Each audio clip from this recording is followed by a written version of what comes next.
Good evening. He is accused of moving stashes of cash and mountains of coke for a Mexican cartel.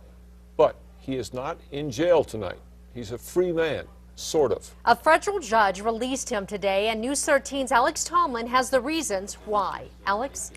Dick, Jessica, Steve Chavez went from being one of Albuquerque's bravest to a suspected drug runner who's now on house arrest. We didn't believe he was a flight risk, didn't believe he was a danger to the community. Attorney Jason Bowles says there was no reason for his client, Steve Chavez, to be behind bars. Chavez was a firefighter when the DEA moved in and arrested him late last month. A search warrant details Chavez's alleged role in the multi-million-dollar operation headed up by the Sinaloa cartel.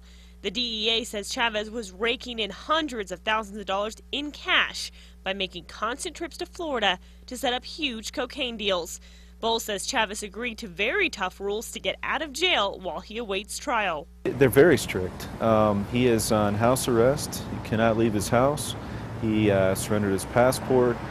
Very strict reporting conditions. He's got to get with us if he ever wants to leave the house. Chavez is at an undisclosed location tonight. The newly purchased home he and his wife were remodeling in the country club area isn't complete. Bowles says Chavez has no concerns the cartel may be looking for him, even though the DEA claims he made statements about the cartel operations here, that they were running counter surveillance on DEA investigators.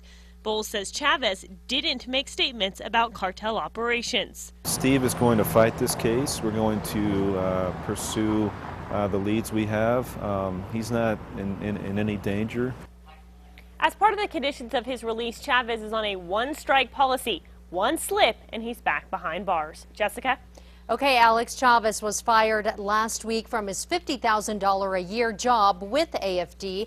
His family will have to come up with $150,000 if Chavez does skip town. Just